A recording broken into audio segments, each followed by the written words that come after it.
And I used to, on holidays, go to a nursing home or hospital and talk with people who didn't have families.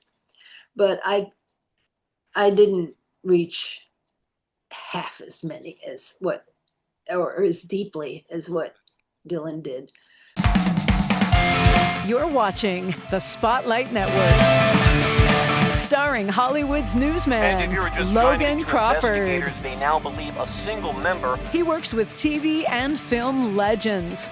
And now, Logan's shining the spotlight on the world's top emerging authors and creators. International were abducted. This is Spotlight with Logan Crawford. Streaming on Roku, Apple TV, and Amazon Fire TV.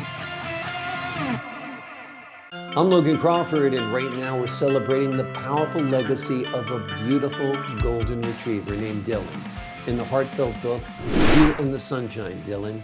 And it's written by a terrific author. Her name is Linda Sanders. This touching story reveals the life-changing impact of a therapy dog whose soulful presence brought comfort, healing, and connection to countless people.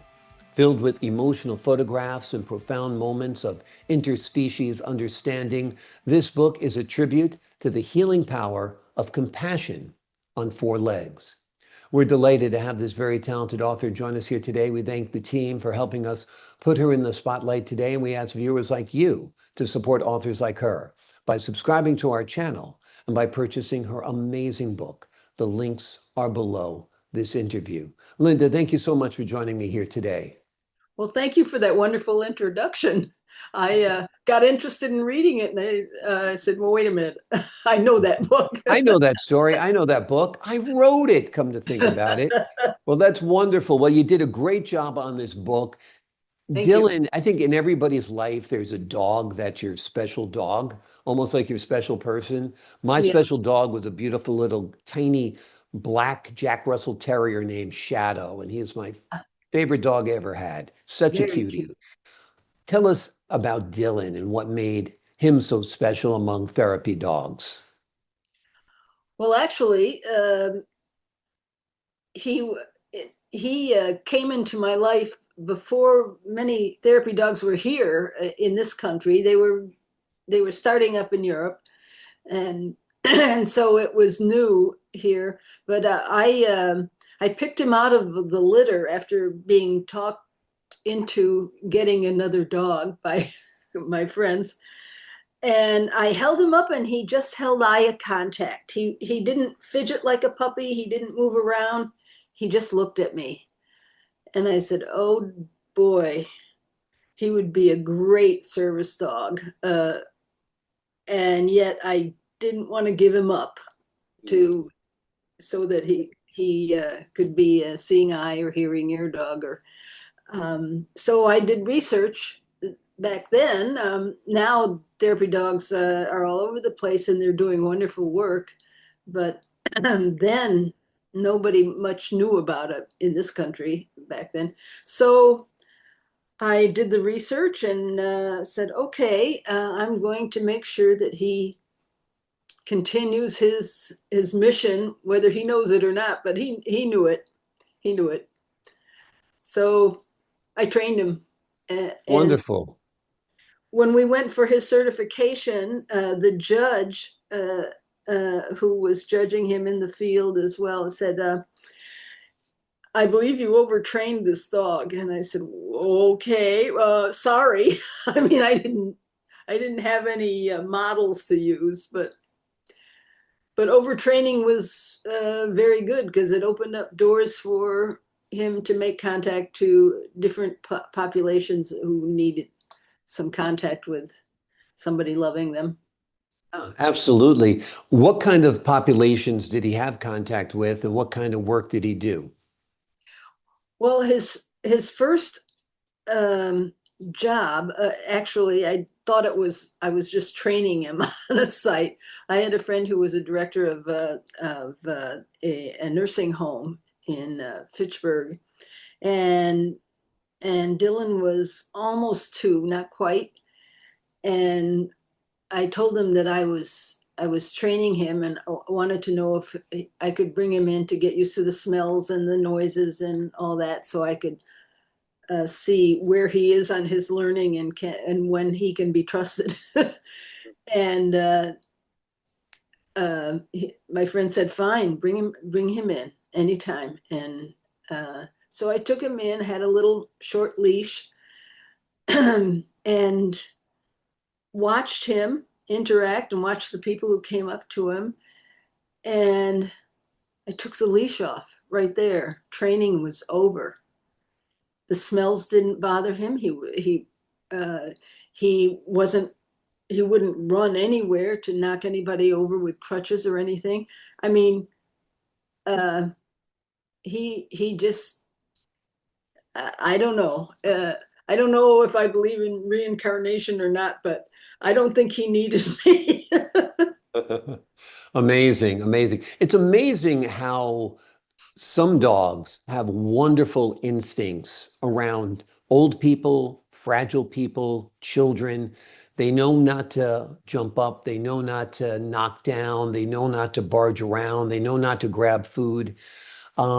And you'd usually find it in the retrievers. They tend to be a little more gentle-hearted than my breed of choice, which are Jack Russells. They might be knocking the old ladies over. You don't see them in in nursing homes too often, Jack Russell Terriers, but certainly retrievers have a gentle soul about them, don't you think? I do. I mean, my current puppy right now is a golden doodle that Hmm. I didn't plan to have a puppy because I'm getting kind of old, but uh, I have him, and he would not make a good therapy dog. He'd be in bed with everybody. I mean, he wouldn't be harming anybody, but he would be an absolute nuisance. Yeah. The I think the poodle in a golden doodle makes them a little precocious almost because having a standard poodle is almost like having another human being around, right? Yeah. They let their presence be known. Yeah. And I've had several golden retrievers, and they're very, very smart. Yeah. But this little guy, Chase is his name, uh, Mm. the poodle brain in him is so smart. Yeah. Yeah. Uh, They're it little says and border collies and poodles are shockingly smart. It's amazing. It's yeah. amazing. Talk to me a little bit about the title of the book, You and the Sunshine, Dylan. Okay. Why did you name it that? Your doggy knows you're talking about him, so he's crying now, right? I No. was going to say, talk to us about the title, You and the Sunshine, Dylan. That title came up when if you see remember the picture on the book, the photograph on the cover. Hmm. There's Dylan is sitting in a chair facing Betty, who is 101 years old in that photo, by the way, Hmm. and they have a hospital table tray between them, and they're in conversation, and they became so close. Betty kept saying, I don't know what I would do without you. Just you and the sunshine is all I need." And that's where it came from, not me. Wonderful. Talk to us a little bit about the moment in the book with Larry and its emotional impact. Okay, yeah. Yes, I put that in because the healing that Dylan did was varied and very specific to who needed it. And Larry was very emotional, and he was depressed a lot and very emotional. He didn't have any family around. And anytime Dylan came into his hospital room, he would start to cry, and then he would name all the names of the dogs he's ever had in his life. And I said, okay, we're going to do a little more psychological healing on this one. And so Dylan would go right up to him, right up to his face, and as he's naming all the dogs. And so it felt like the caption I said is, yeah, I'm here. I'm here. We're all here. And that just helped Larry so much. Something he could let go of in I guess the lost part of all his dogs, Yeah. because they weren't lost. Right, Right. Yeah, it's amazing. It's amazing the impact that a dog can have on you and your life and the lives of others. Has writing this book changed your understanding of love and connection? No, not really, because I was the one who trained him about the love and connection. So you always felt like that would be So, the outcome. yeah, Yeah. I am closer to animals than I am with humans. Mm. I trust them. Yeah. Oh, They're you not know what Bill Murray says? He says, I trust an animal. I don't trust people who don't like dogs, but I trust a dog who doesn't like a person. I think that's very well said. Yes. it's a good quote. It's a good quote because dogs do have this innate goodness in them, and they do seem to be able to sense evil for sure as well. Tell us about Dylan. He obviously passed, I presume. Oh, yes. Because this was so long ago, Yeah.